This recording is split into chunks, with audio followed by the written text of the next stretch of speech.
Umurebe witu wa TV sto murungi twakutangerera wasiba kurungi eshaha nibiri ziciro kandi neshaha eyamakuru gitaga cencwire urukuzaga kusyaho ndi Elias Rutugusa erizoba nizoba ry'urwa katano nikibanza cyo kwezi kwa katano umwaka no gw'2026 izoberi cyasiba kirye kiro cy'abakozi konka itwaha kashozi boma twasiba umukora na no kutebekanisiza amakuru agacencwire imikoro yihanga yakorerwa umu district eyabuyikwe kandi umu district ya Kagadi nayo President Museveni yahereza miliyoni 150 abanyabuzare b'abantu abagwire umugero gwa unguse konka district y'Ibanda nayo hariyo abantu ababinjira mu bishara babembatimbe feza batine license ebyo nimwe twija kusyaho makuru gita gacencwire konka reka tandike na President Yoweri Museveni yashashana n'abantu aba district eya Kagadi abo kuferwa abantu babo abagwiro muri butandu yo mugera gwanguse obabire no baruga omukibera cya Bugoma. President Museveni yabahereza esente miliyoni 150 okutebekanisa okuzika zibakonyere akuzika omubutumwa bwa mukuru w'ihanga Yoweri Kaguta Museveni obwaretwe nganzi y'ihanga Robina Nabanja abantu abaferirwa abantu baba hamugero gwanguse omuri Kagadi.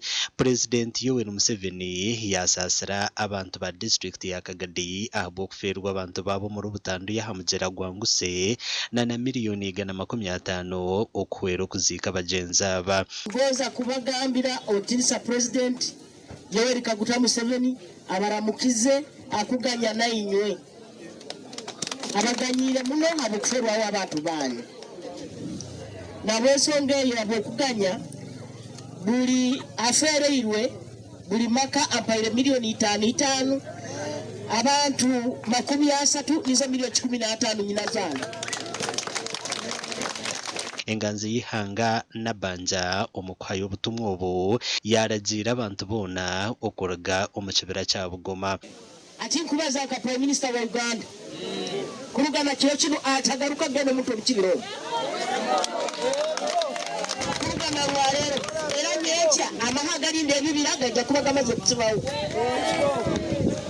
abo kuba abariyo barabure bajya kubasiba abachweka kine kyakamata abaine abantu baita batakazi ababaire abagwire mu maizi kiri kiena ko muno right honorable prime minister abantu abona abafuire omunka soma nawo ukasoma hamu class pacha primary school kiri kiena ko muno kurora mugenzi wange eba murozera alawo alomu hali balabala usazina so mama kirikiena ku muno Nabanja yagaruka yaragira abantu aba obutagaruka mu kibira echaho naho inywena abamenye musabalira ali atawo tujali okya muragira rugya kikozero uramara kulikolesa banit so that we don't lose our life na banda balde ukwenda kumarira nimbagamba ekibire cyo kina kulindwa bo abahonokereho bashobora kwembera yabire okwikaha kucungura amagara gabo konka bashobora ngo bakaba baribinja hari atweri aturi mu ryato twayivere turi mu ryato umushinjo umwe yahengama kuyahengamire ndetse yamugambira reka kuhengama otita abantu ya mukwatanga nimwemerere kurungi kuyabere yayemerera yashuba yahinduka yanago umukono ngwe ndezi ko manyoko byato byanzima byarebera uburya yinjura amezi yahinduka yagaruka inyuma kone twavuyiramo twahereremo umukate w'inanare njire namusika ndi kuteza amezi umukono gumwe namusika namwigiza mu meshi nakwate ikigoro cyandikwa nakwate ikindi cyandikuka nagamba amezi gano gatwara nagarumu mu mezi nagwimusha nagama mukama Yesu nyamba navuga nagarukeshere uriya namusigaye omudumizi wa polisi ya Hamizi nagira ngo bwahate mitumbi ya Kamunana kandi ngo haciriye ndijo ehagamire omumabare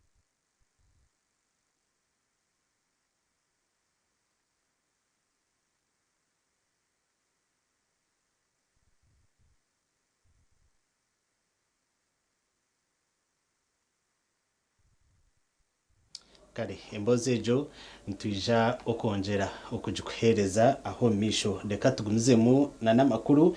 President Yoweri Museveni yarabura abatwire sente za parish development model okutandika kuzigarurayo. President Museveni yabarya ha mukoro ogwo kujaguza ekiro cy'abakozi omu district ya Bwigwe.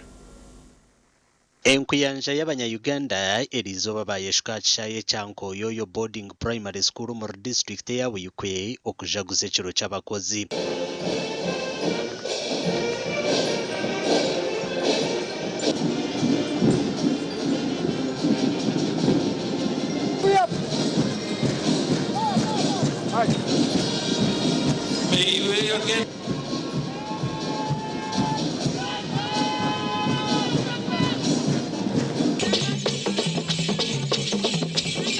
Omukugamba kwe President Yoweri Museveni owabayebembire mu college yagambira abanya-Uganda ngo ababandize kutwara sente za parish development model ngo bashemerire kuba batandikira kuzigaruzayo. The ones who got first should have started paying back now. Abasooka okufuna sawa zino balina okubanga bazzaayo. About 300 should have paid back. Abantu nga 300 balina okubanga bazzaayo kati. So you already have 500 million in the parish, new money, plus 300 million recycled. Muline miliyoni 300 ezabali abatandise okuzzaayo ne miliyoni 5 empya ze bongeddemu. So the parish now has got 800 million shillings. Kitegeeza kati buli muluka gulina miliyoni 8. Where the interest is 6%. Nga amagoba matono ga butundu 6 ku buli 100. President Museveni nagamba ngu ekisanje kirumu nekiwa government yarwangisereza etire sente miliyoni 500 mu rubulumuruka kandi ngo mu kisanje kirukwija government neija kuzonjera burumuruka nugwija kuba nugutunga miliyoni 200 kandi ekisanje cyaza kuba nugwija kuba guru biliyoni 1. Then now the government has started very soft money for you in the parish model. Government etandiseewo sente enyingi naye ku muwendo omutono mu parish development model. We have now put about 500 million shillings in each parish. Bataddewo obukadde nga 5 mu buli muluka. In this kisanja which is ending now. Mu kisanja kino ekiggwako. If you concentrate on that, bwe musimba essira ku ekyo, and make sure it works and you fight all the bad people who are polluting it. N'olwanyisa abantu bonna abakikuba oba bakirwanyisa. President Museveni yagira ngo abanya-Uganda abinje okukira munonga eminyeto amanene bagata omukushoma ebintu ebitine mirumu mu katare rero basigaho ebintu ebirukurakuka kubaletera entasya. Recently I met some young people. President musanyufu waliwo abavubuka be yasisinkana. Recently ebbanga eritali lyewala. They have got degrees in Swaswa. You know Swaswa? Bafuna degree mu nsonga z'okusoma eby'abantu, enkula y'abantu na biki. And another one in procurement. Omulala mu kugula ebintu. Another one in psychology. Omulala mu kulowooza eby'obwongo eby'okutegeera kinajja oba kyolowooza. I asked somebody who had BSc psychology. N'abuuza oyo eyasoma eby'okutegeera oba okulowooza. What will you do with the bachelor degree in psychology? Nti diguli eyo egenda kuyamba ki? He says, katale k'ebyemirimu. I can look at you and know what you are thinking. Kyasobola okutunuulira n'amanya ky'olowooza. Then I said, but how many jobs are there for that? N'abuuza nti kati mirimu emeka egiriwo ng'otunuulira omuntu n'omanya ky'alowooza. He said that he can work in prisons. N'agamba asobola okukola mu makomera. And see which prison wants to escape. N'amanya musibe ki ayagala okutoloka. So then I said, but how many prison jobs are there in Uganda? N'amubuuza nti mirimu emeka egiri mu makomera egifaanana bwe gityo. Teyakiddamu. he didn't respond. President Museveni yagamba n'ahanteekateeka ya gavumenti eyokwombekyera abakozi abarukora mu za industrial park. We are going to make sure that we make it part of our policy that an industrial park we must get land nearby. Kigenda kufuuka tteeka oba kyabuwaze nti buli kibangirizi ky'abannamakolero kibeerako ekitundu we kisuza abakozi baakyo.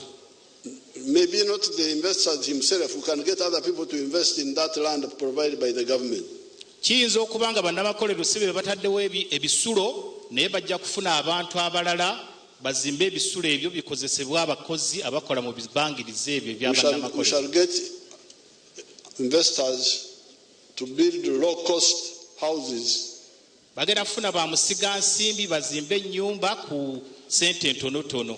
Ariko Wilson, Principal Officer from Serere District, Mr. Oral Moses, Principal Officer from Apache District, Mr. Nyadru Richard, Principal Officer from Moyo District, Mr. Omara John Kennedy from Dokoro District, and Ms. Barunji Rebecca, Chief Wardress 3 from Hoima District. Abakozi 55 bahebwe medali kandi hari abaharwa abakazi 11.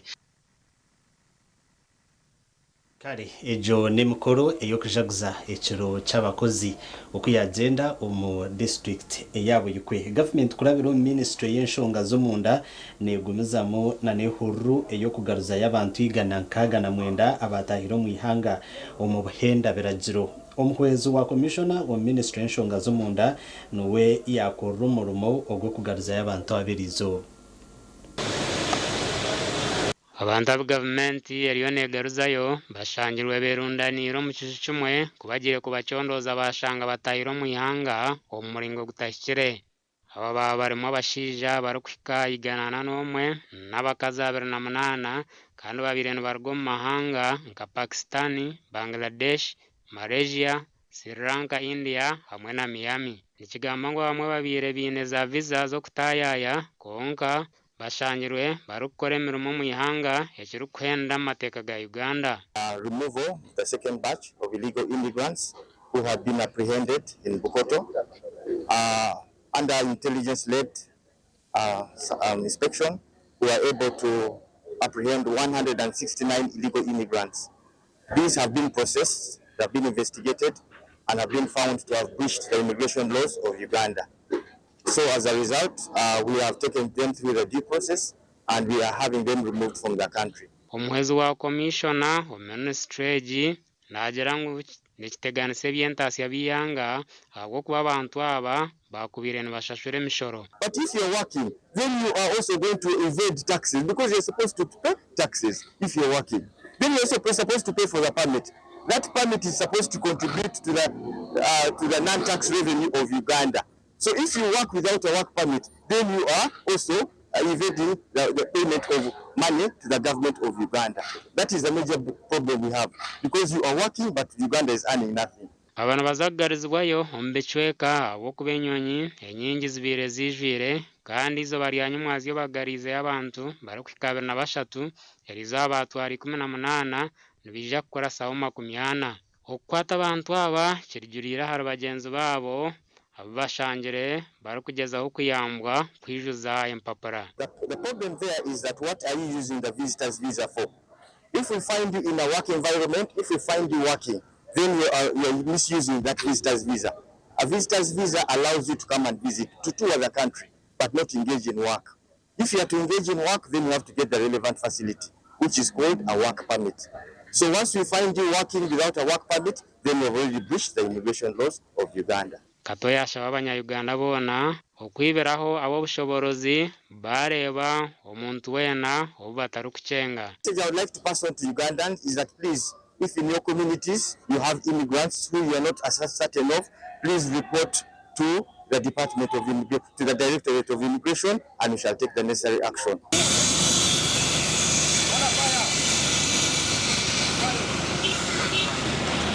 Our TV West, Ndabul Karim Sengendo na Sulaiman Mutebi.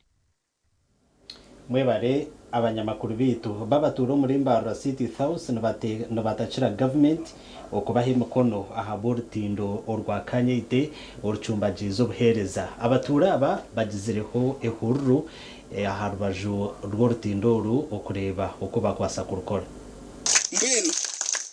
Abatura okurugumbyanga nkakarugangama rw'emirinzi Nyakizi Chapotani Kashanyarazi Karubanda rubeho n'ebindi bicweka bya hihi nibo barukwetombuitangwa imbere y'orutindo rukumanywa nka Kanyaite ekabaremese ntunguka ishaheji abakuruka kakoba ari yazire yashanga buna ashasha maguratine gakurusinga rwuto bute kubanza warabakatete okwijja kandi jibone chitwenda so turengwe ico cyakorwa tuzakufuna intasya umungere erinda direct yo takucenga ako bintu oteka mu mashtaga imitware ebiri kwijaha ongana nyijanze kutama mu mashtaga 15 nico ni masa uri bana ashaje umutwaro kubone cweka waza account indirect abebembezi bitu abucuru kwataho batuteireho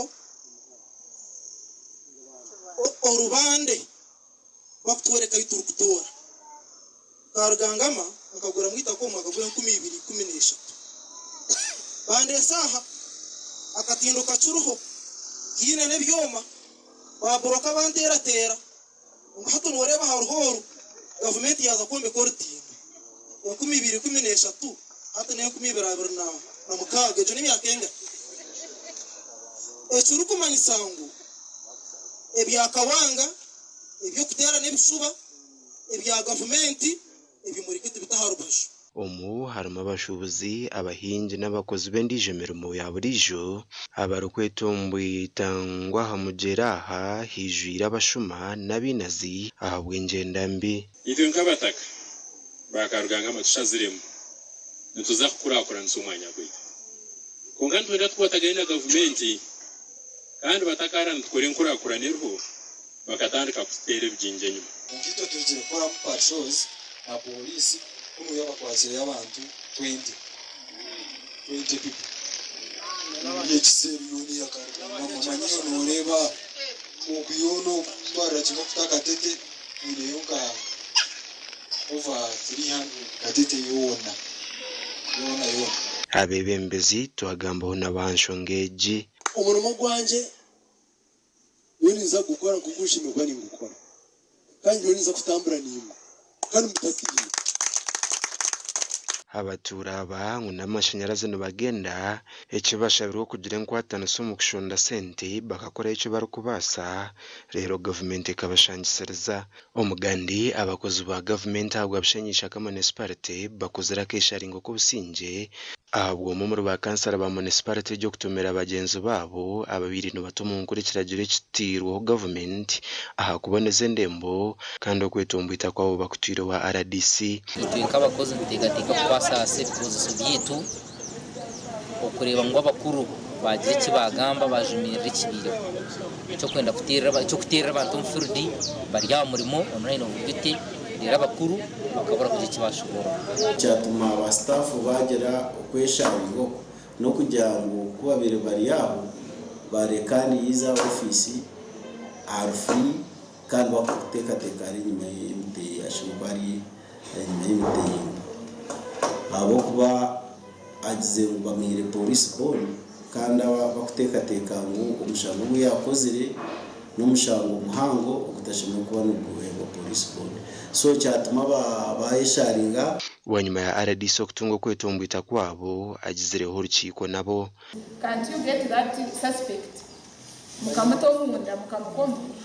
Because when you get that suspect muramukoma, we can go no twakuzo mufurudi tutuba twine backup yo kugira akana at least hata kwakomerwe we can come back to the field to stand for.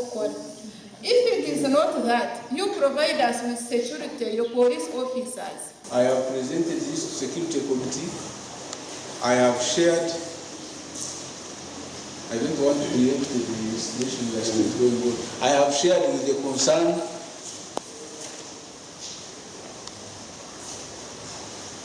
the file has moved from police.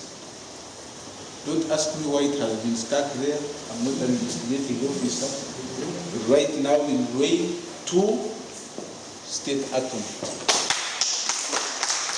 Ninsima Caroline or Health Assistant w'Ishaka Division abaho Aranowa Enforcement Central Division na Innocent Barije nibagamba kuba batomirwe Karugaba Godwin or kansara wantunga mu wode muri Nyakabirizi ngo habo kuba bashenya akajwa kari kuguriza amenyama y'empunu gasha kwa Sandeke William hamwe na Ben Muhozi. Mwebare abanyamakuru bito burebi witu wa TV Sto Murunji ni kusima aho turebera hona kandi webare na nokutorana kureba TV West turiyo makuru agacencuire konkare kambanze mpumureho kace ninjagaruka na makuru agande.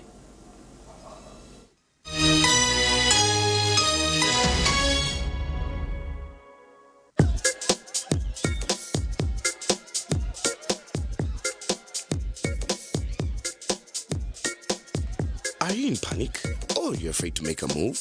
Don't worry. With Kazire Red Tonic, you will put her in red moments. And with Kazire Power Tonic, you have your game powered. Enjoy Kazire Red Tonic and Kazire Power Tonic, the natural organic products. Kazire Power Tonic, made from nettle tea, ginger, grapes, and honey. Kazire Red Tonic, made from watermelon, pumpkin, grapes, and honey. Power your game and ignite her happiness. At Fins Medical University, we offer online postgraduate diploma in medical education, Bachelor of Medicine and Bachelor of Surgery, MBCHB, Bachelor of Pharmacy, Bachelor of Medical Laboratory Technology, among others, Diploma in Clinical Medicine and Community Health, Diploma in Medical Laboratory Technology, among others, and certificate programs. Fins Medical University, a chartered medical university in East Africa and is located in Fort Portal. Apply now for the March or July-August intakes. Visit our offices or apply online on our website or contact us for details. Fins Medical University, saving lives, our passion.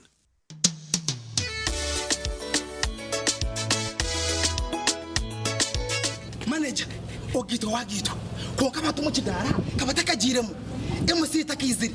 DJ atumna na wearing ebyoma tugumisize shanki ibiri bantu mareka turgomuzano tugume twatesha twagamba shamushanju zibe shamushanju tikizana ngu okushara keke ni shamushanju nizeze nyine byo ni shara keke tukaza kunyumba na wapenzi yona nesente konga tanywire mbogo nikushekerera nikuteganisa wenda ningende mbogo yoka oyine mbogo kanaba murugi ayibambe nekorera ayimukama wanje okagaruka meshahara zanje otwiro inecyetengo cyo kushuma bunasi obuzarisa Ivrin Health Training Institute Mbarara City ishomere rikushomesa bunasi obuzarisa arurengo rwa certificate diploma in nursing and midwifery niza kwera ishomereri nirishangwa kachika omuri cyamugoranyi ari Mbarara Community Hospital ija oyetunjiro bukugu okwandika beje basya kureni kugenda omisha hishomero okumenya birakiraho tera noti mushanju munana mushanju 50 abiri nkaga ugambe na principal. Ivrin Health Training Institute Mbarara City, improving community health.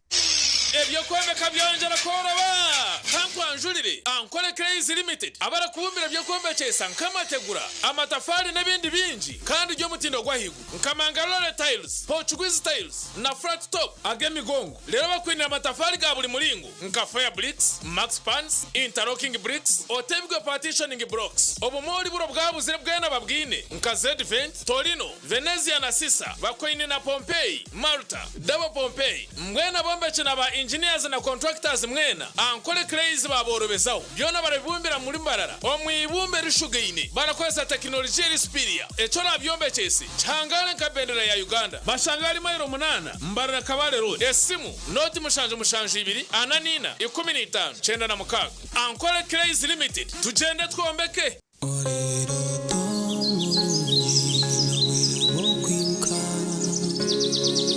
Echiro chisisire chireche Rose from Nempaka Shekaronje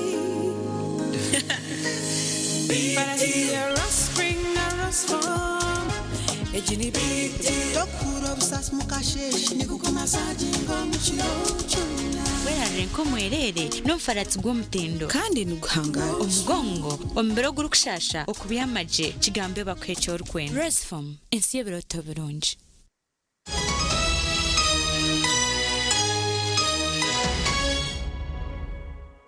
kuruka yuko mbutumwa bw'abashubuzi twagomezamo na namakora gacenshira geshekeki abebyo kwirinda muri ibanda bemerize okutimbe feza omucara ecyakatembe omurukiri bwanyuma yo kushangwa batine bahandiko oku nuko kisharra cya katembo mugombora rukiro mu district y'Ibanda kiri aha kucyokerezo bw'abatimbi befeza kandi abashangirwe bari abachina abarukora hasi yo mugigo wa Manywanga David bwanyuma yo kumanya ngo kisharra kiri aha kucyokerezo bwa RDC wa district y'Ibanda Godfrey Mbetejarize hamwe n'abapolisi bacara hamwe nyogu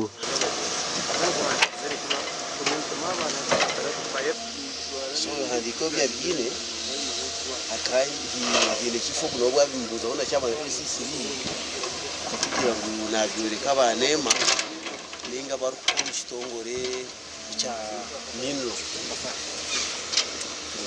batarba minlozi ninga banema nglensi sezo tarsupozi do ninga tasime kubona ngabo mu bwene ko kaba mwakadi na simar kubore ka hasimu akuja license neji nikora prospecting polisi ari kugamba huna mukuru w'abakozi mu mwanya ugu eyorekere kwe tari kumanya miliyoni yakorerwa mu mwanya ugu ekere kumanya isango baraho mu buhenda beragiro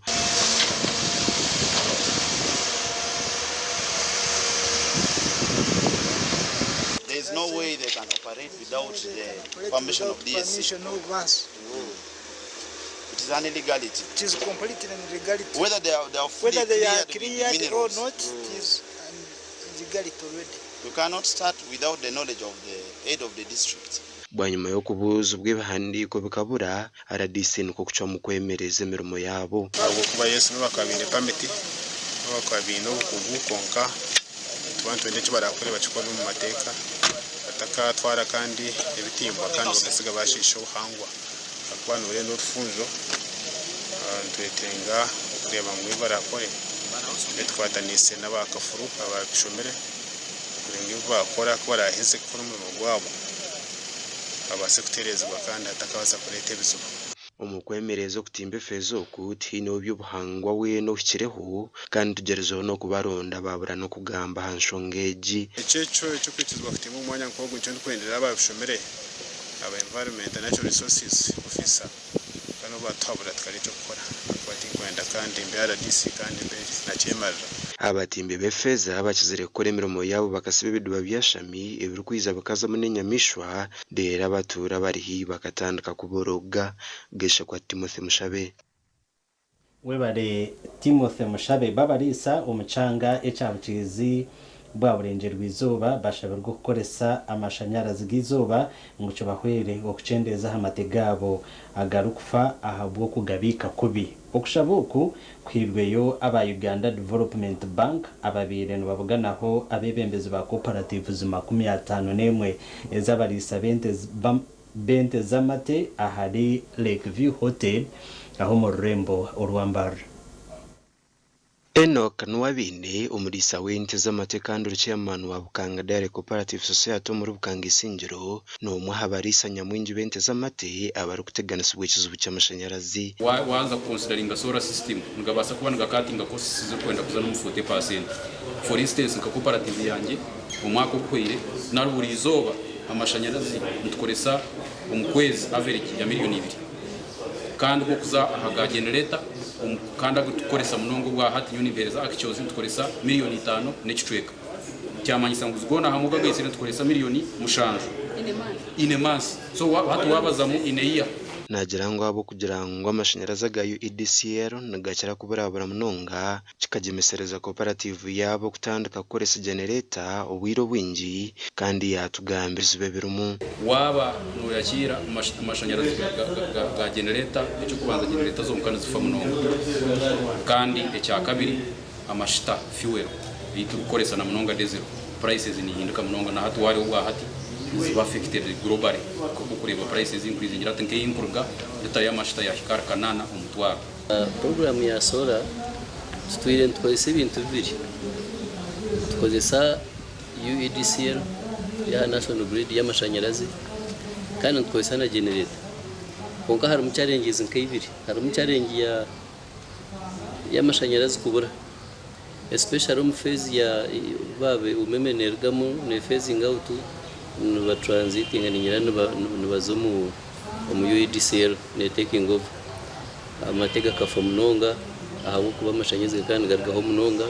we John Mutahi uri chairman wa Raboka Group of Cooperatives ezuru kushanga umugombora yacu no mu district ya Kiruhura nagira ngo abo tariyo n'amashanyarazi gona kandi bose re barakwata amate tariyo amashanyarazi witu kureka tukatungaho solar ya from SNV tukagiha mba SNV tukantukoraga nabo ba leta soreje konkeri ineffective teneke abo kuba ne cyaginga haru humshana kandi cyaginge shanke inazonka erara mbwenu ntukoresa n'amashita twine solar twine na generator konka generator tekakora ne twara amashita mengi buri zoba rutankabiri buri zozi turukoresa waza kubara ukwezi kubona mushangaze rutanke 13 okwenda kuyambe bugombe byabeteri nebi aba Uganda Development Bank nyomo yabazi babugino habari isabente z'amate okurugombe bugombe byabeteri nebi rukikatano na 10 mu mucyange cye cyabukiza ubwa burengero wizoba okureba ko bakubasa kubahwera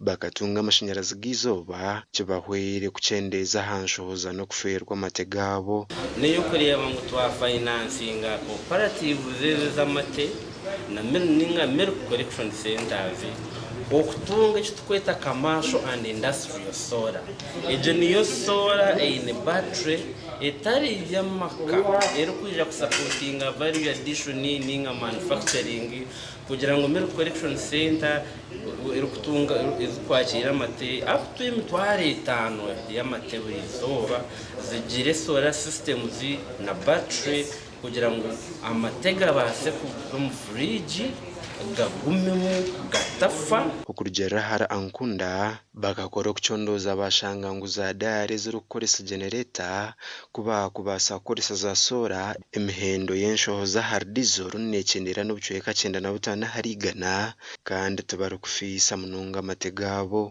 milk collection centers are installing commercial and industrial solar systems, especially in the challenges with the national grid, ninga zokuringa primarily on diesel.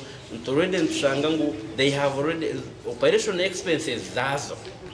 Candidates was largely driven by diesel generators. They have reduced by up to 60%. So investment in the commercial industrial solar system really nekora, it has been proven nekora. Okuchondozo kwakoze ruchitongwe chiri kuzvinanizo bwa mutindo gomatu mu Uganda no koreka ngurita 20 harigana zamatagarukamwa na gasisi karabo kubura amashanyarazi kugarinda echero kugaruza nyuma mutindo gomatagaru kuguzubwa mu Uganda na heru abo TV West and Aidan Bataringaya webare Aiden Bataringaya abazire hamwe na nabashomesa bahyugwa okweje semnyeto okundi hanga ryabo ahabwe ntunguka ya nyensia ebyagambwa commissioner wa patriotism omuyihanga achaye chantare umukusibura beje bantare school runana kinana na babiri abatwire no bashoma ahabya patriotism abazire abashomesa n'abakuza nibashabwe kumanyiza abana babo okugumana bakundi ihanga no kutungura ebyanga byabo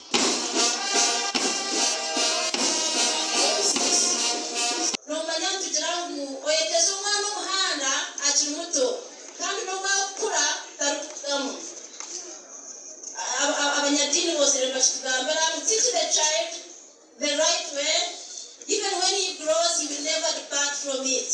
Ndakwebaza kamishana witu uwija akebembero umukoro madamu Ellen Seku kandi na facilitation yone yatwire abantu ba training ngenda kwebaza abazire amukami abikiza abana babo bakatraining kandi abana bo benyine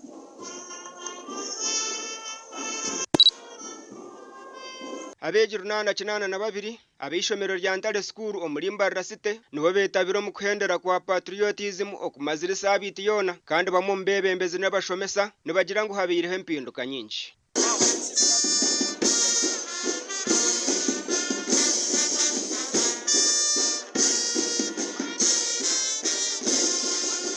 training mpango munonga kubegesa kwashimye kwamba kunde ihanga ryabo kubegesa kwashimye kwamba bagire mitwe ukubegesa ukumanya ngo ihanga ryabe bakunda bashimye kuririnda bashomera ibintu bindi ushara munonga ebikwatiriye na history y'ihangeri okurebera ibyo buhangwa environment kureba ngo isi yabo yagumerije kandi bagitebekana saje tutendeka abana abavuka omanyi rero Uganda population esingayo bunene yabavuka ngabe mulabye batwe tubanga tetubala ininze ne babanga bakola bitufu banzo twononeka tutendeka empisa tubatendeka okwesa obulungi n'okwagala Uganda okumarketing ensi yaffe buli gye tulaga bana Uganda nnungi.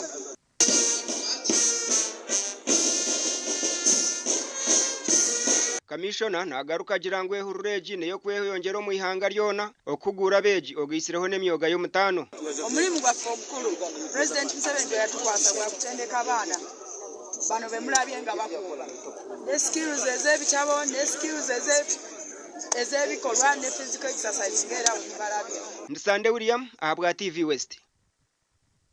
Webare Sande William omurebi wito murungi nyongera kusima bokutereza kire kawe okureba amakuru gitu agacencwire kangaruke mpumure ukace ngaruke ndukusia amakuru agande.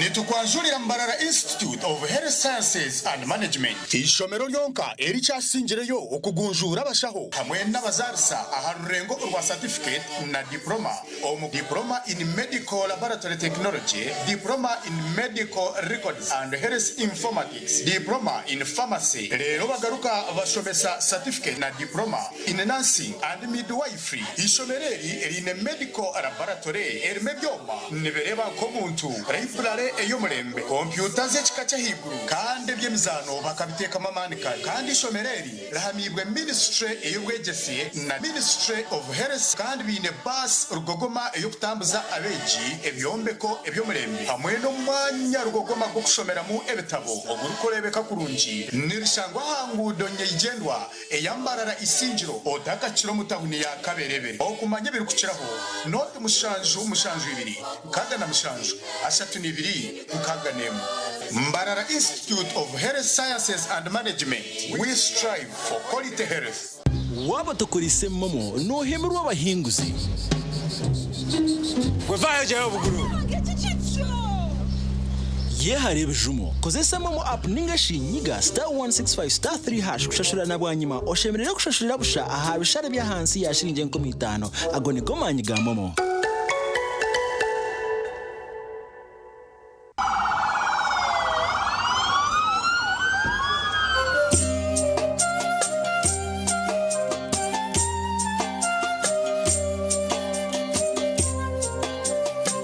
Taha mubuze buryo omwe cyari kunywa atandikanywa ha biriyani mukama wanje torkwitenga kubuza abantu bona baremiyari papa flavored vodka niye kwasireyo papa vodka niye kwasireyo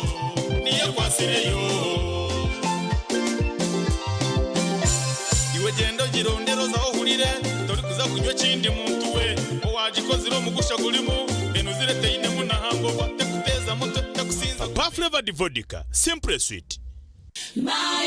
Yantore School of Nursing and Midwifery nibetabe jibwena abahereza sini ya kanane ya mukaga kwisha kwehanditsa habwa amashomo ga certificate na diploma ombunasi obuzarsa na lab technology omwejero kwenda umwanya oshemere kubushyikiro kubara no rujungu hamwe n'ebya science iwe kwenda kushoma diploma oshemere kuboyine certificate of nursing na midwifery kandi omazire myaka 2 mfield buri mwete na hawo mugisha gwo kushoma gan mashomo ga teknolojia kumwongera umugisha gwo kuhakanara nyensia nka scanning na sonography lab technologies business na vocational skills na byo bitakwibiri basaries zichiruho mugiro bwira eishomero nirishangwa ryantonde haruguto rwa Kampala Mbarara kandi kumayibiri kukiraho terano tumushanju 8 mukaga nshanju ni 3 nshanju ni 5 ashatu na 4. All right, listen up. Colgate is on a mission. It's kind of a big thing. Colgate Herbal uses traditional nature's herbs and combines it with Colgate Science for healthy gums and strong teeth. Aha! Abantu tumwena reba mu gishangugu gwagaruka entumwa Dr. Timothy no mucyara wa Rachel Nduhukire aba Upper Room Church Mbarara nibeta abacyara mwena kwijo miterane cy'abacyara bamani ebiro bibiri okwa katano omwakogu kurugashayi ibiri zakasheshe okwiseshayi 12 zo mwabazyo mutafero w'abagambi bamanika omurisa Rachel Nduhukire o Upper Room Church Mbarara omurisa Becky Arinitwe o Upper Room Church Kampala kandi mugambi mukuru ni Zaburi Jaria omutwagwa kiterane reba mugabe wawe na ijahori Zakaria mwenda kusya hari 10 mucyara wotaferwa kandi ije cyangu cyamushanane yabusha. Cooking all that makes food sweet, tastes so good like mama's keys. Sweet Tamasana, yeah. Stir gold is the oil you cooking oil for a tasty meal to live a healthy, happy life. Stir gold, refined, fortified, blended pure vegetable cooking oil, second best to a mother's love.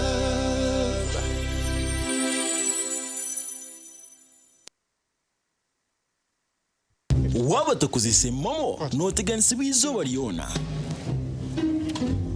bro mwina nka change madam nka change boda papa yiharo kuteganisi bizuba ryona kozesa momo app ningashinyiga *165*3# kushashura nabwanyima oshemerera kushashurira busha aha bishare bya hansi yashirinje 15 agoni gomanyiga momo. There is a new way to keep your breath fresh all day.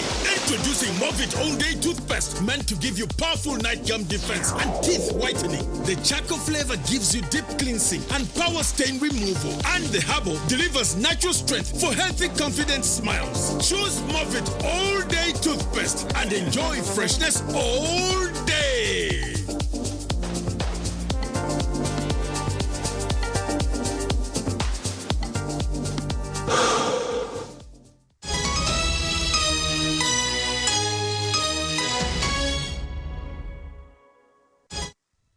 yuko mbutumwa bw'abashubuzi umushweka citu cyahamuheru ecamakuru agacencwire Bishop wa Diocese ya Kasese Francis Chibira ashabira abantu okurinda je ebyo bahangwa ebabwambere akutongozo kubyara imiti ahakereziya ya Uganda Matazi Nyakasangora omuri Umoja Seru Nyamwamba Division omuri Kasese Municipality. Obwe Diocese ya Kasese rukwetebekanisa kwija kwebembere mukora habero bishatu byo kwezi kwa mukaga hari na mugonga harubajo rw'abakatoliki. Bishop atongwize huru yo kugendana babyare mitinka cimwe hakisyo kandi ashabira abantu okwataje byo buhangwa. So we have to go beyond man and woman. We the human beings, we are not only an integral part of creation, but we depend on creation. This air does not depend on us. It does not need us, but God has given it to us. Nature, it gives us good air. So let us look after nature. Bishop Chibera ajumirire chukorwa cyo kugendana banagana go bucipahi bashanga. What kind of soils are we leaving behind for our third, fourth generation grandchildren? That's why today we should look after Mother Earth. Let us look after Mother Earth. Let us get rid.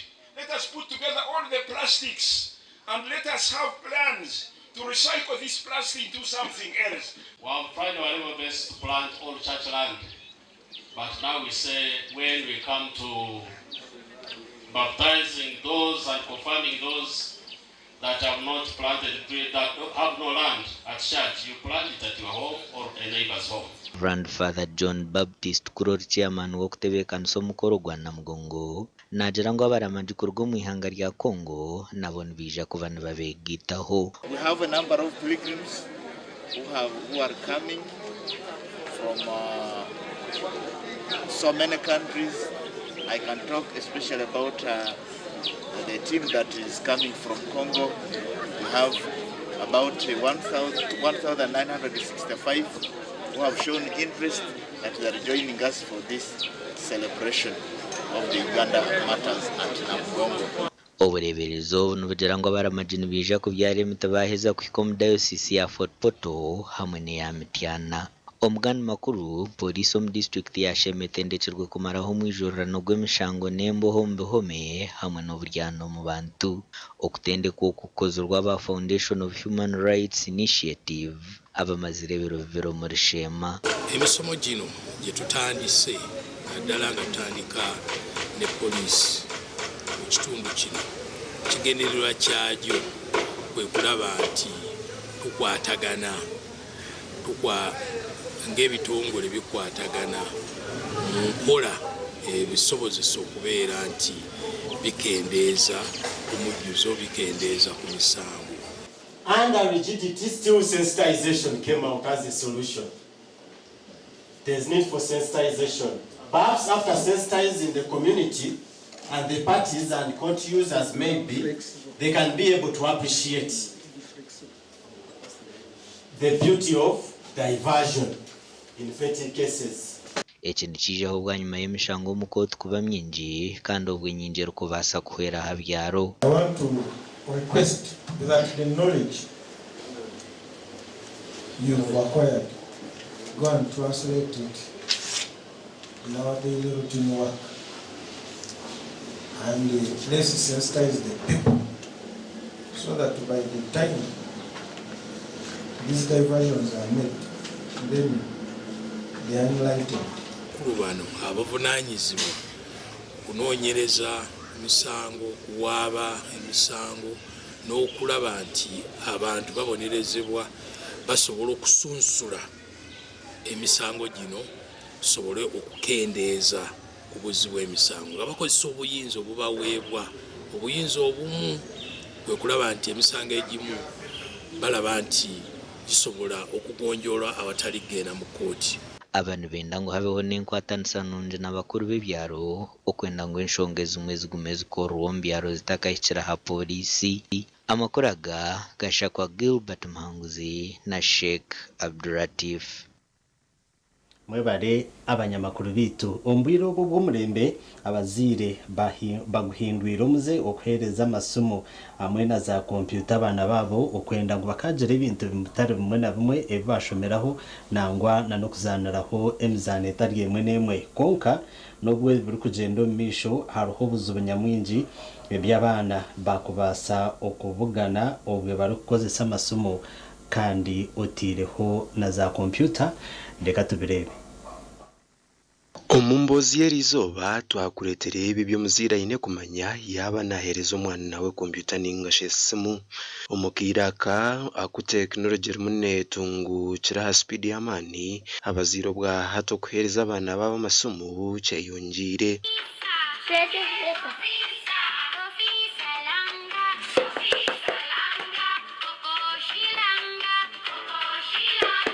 Biro bino tuli mu mulembe na mbere abaana bakutunga kompyuta na amasimu aga twakwesere smartphones bakyali bato muno baitu mu kutunga amasimu ago na kompyuta nikija n'ebirungi bingi kandi nikija n'ebibi bingi. Mujino Patrick orukora nka Senior Information and Technology Officer Mountains of the Moon University nagira ngo n'obukirabe kiringwa hariho uburungi urukwija no kuhereza abana batuzakanya bwenge n'amasomo n'ebizubunyamwingi nabyo byetorire ikikorwa eki. Emirundi enyingi abana bano ne baba batakegera kukozesa ebyoma bino kurungi hati nko kuba batakegera kukozesa ebyoma kurungi ne besanga ne bakozesa tebakumanya kusettinga passwords ezigumire. Mu kutamanya kusettinga passwords ezigumire no yasanga ngo nikyangoha omuntu wondi kuteba password ya kukozesa then akamalira accessingire ebintu by'omwana kandi mu ku accessing ebintu by'omwana akamalira obundi akozesa account y'omwana kugikozesa ebintu ebitali birungi. Mujino nagira ngo amasomo na za kompyuta nebere tobuzo bw'amaana amisho g'abaana abo kumara obwire bwingi barukuberebaho. Nikyo ekitwakwesereho eye strain. Omwana bwagenda akikara mu maiso ga kompyuta rundi esimu kumara obwire obwingi amaiso aga straininga muno amaiso ntamalira harugire mu endware ya amaiso ekitakukanya kandi tukimanya abantu abalengera okutunga obujanjabi bwa maiso nimukimanya ngu obujanjabi bwa maiso bwa sente nyingi kandi tubukukanya.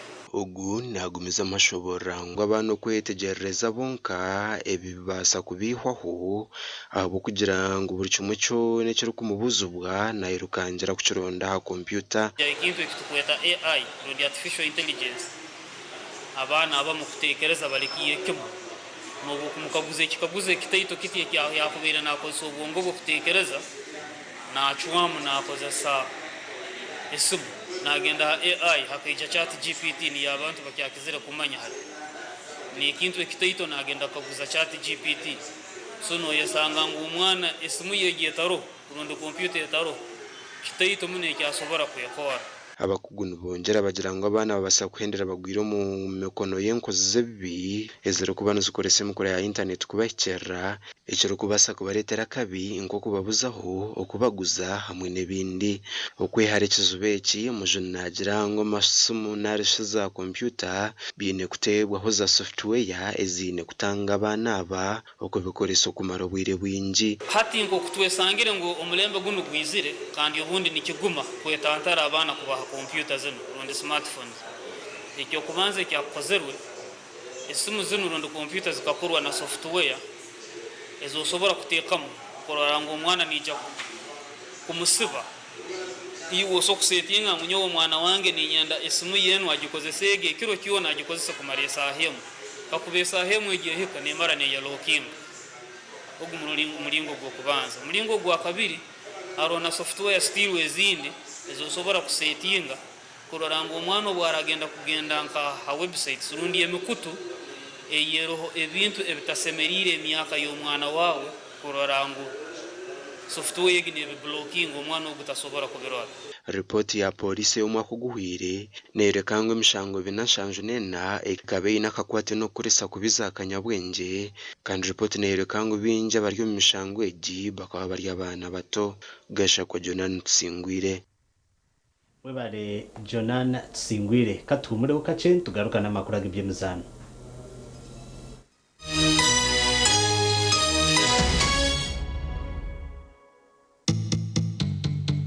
Banyemera umuyina beni nkora umukushoma no mukumura kantabya njuru kugamba ngo mutuguru train bi tinkubyama kandi omuntu atakubiya abana bokundeba ninyenda babyetegereze. You must focus ibintu diversion no ugirgaho ibi biuza kugera mwinkanye kayimba kuvuga n'umuntu nkanye nyene girlfriend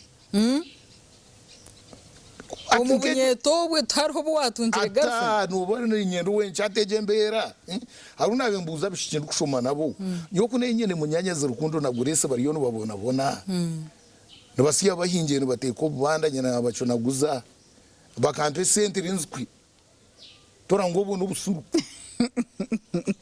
banyanyo ko tabakupakarasiza deri nyongwe ochitunga kasente okasereza munyanya wananga I couldn't really.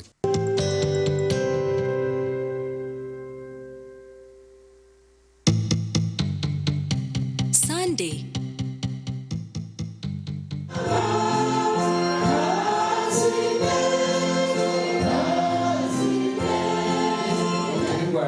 Nukweli tujanje byona ibyo munsi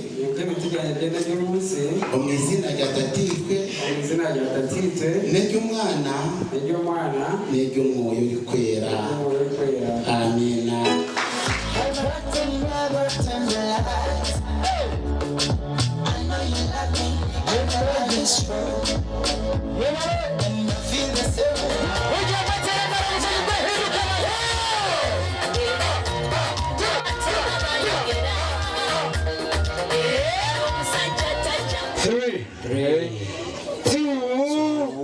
And finally,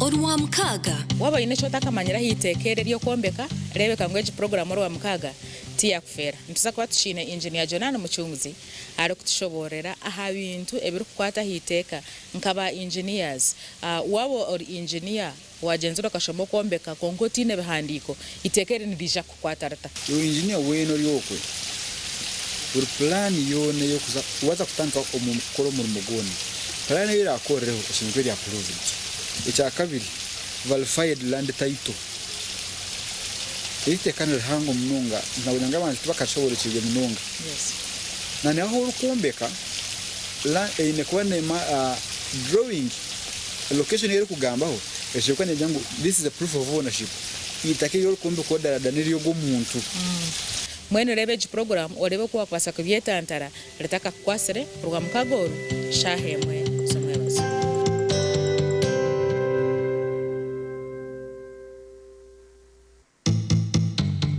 Orwo kubanza echasha njine ahari inorumwe nekeri inorumwe kungabuza kuntaho echo yeta bridge ninga sheriye yine ryempeshano ushanga ngo nanaga harubajugombi nago yine kuba nyine kosa support yo kuno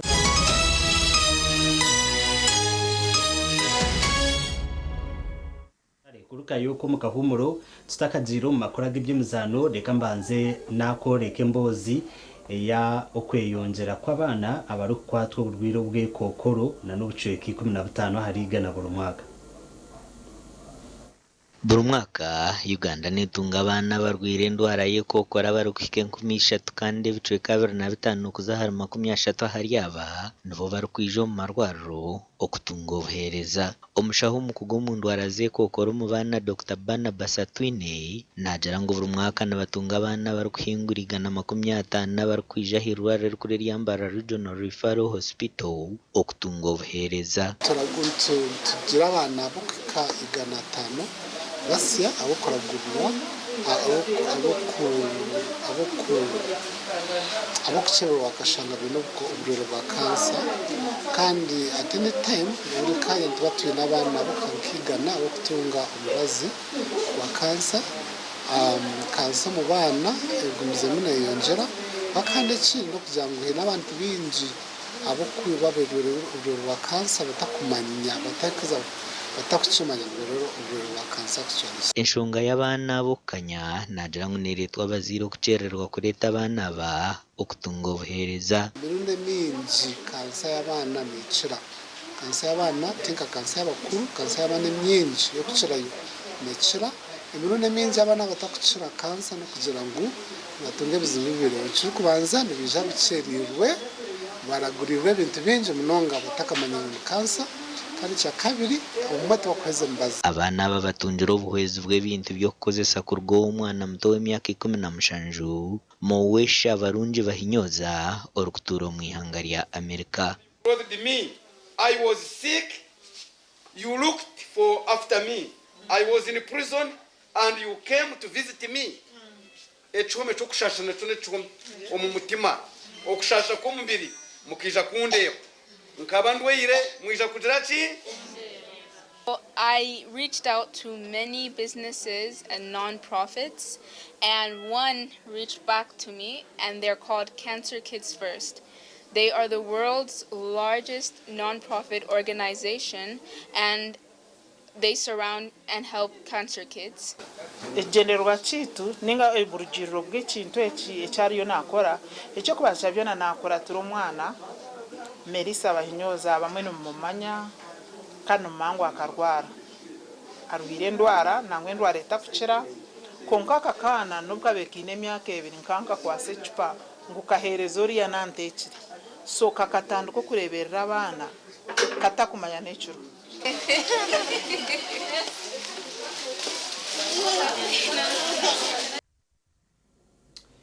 kare tuzo makuru agebye mizano empaka zemizano y'amashomero ga senior mu Uganda yona eza USSA Ball Games 1 zigurwaho omubutongore akando mukoro ubwo kwiguraho empakezi gwakorerwa hari Soroma Christian High School kandi omukoro ogu gwabagurirwe Bishop wa Mukono Right Reverend Hanning Mutebe.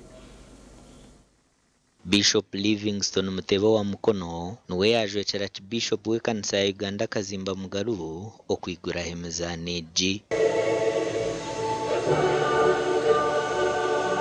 men and women who are not dull. Clap for yourselves, those who didn't participate. So regular practice participation in sports boosts concentration, academic focus, and stress management. I want to encourage you that you've come for competitions, you've come to engage, to network, to learn and unlearn. May you use this opportunity to use the capacity that you have. We've come in different colors, different shapes, different schools. Bite mukoreta katandikire habanzaho emizano nka basketball, netball y'abato, omupiira gw'ebigyere hamwe n'endijo, kandi Boni Council ba champion ba Ankole barabaho kuzaana oruzaano rwa tiimu 32 bwanyuma y'okusinga Reverend Jablon Isoke na Goro Mushanju harubusha, kandi tiimu ezindi za Ankole ziriyo nizikora gye. Abasamba ba Boni Council ntura amashemererwa mingi kwabasa kusiima omupiira gwa kabiri omu tournament egi. Itwe nka Boni Council twizere twine ekigendererwa kyokuza East Africa kandi kyokutwara ekikopo kya National Games. Nga St Andrews Football Girls tiimu eri ry'abaana bariyo mubashamba gye tugiire omu gurupu egumiremu konka nituza kurugamu turiyo nitukora kyona ekikubaasika tubandize twashamba na record champions Kawempe tugiteberemu nitwe tubandize kuteeba first half gwa 1-1 konka tuzire mu gisha ya tutera 3-1. Amakuraga gashakwa Logias bya Mukama.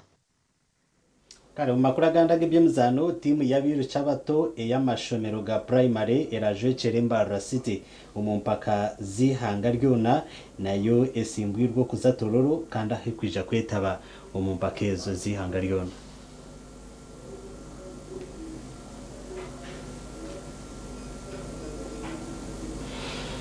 Kare emboze jo ninjantuje kujukuritera ahizoba heryanyica kare amakuru agacencuire aho no nagahendera wabanaga kusyaho ndi Elias Ritugusa nyoni ngwendezo kurara kurunji.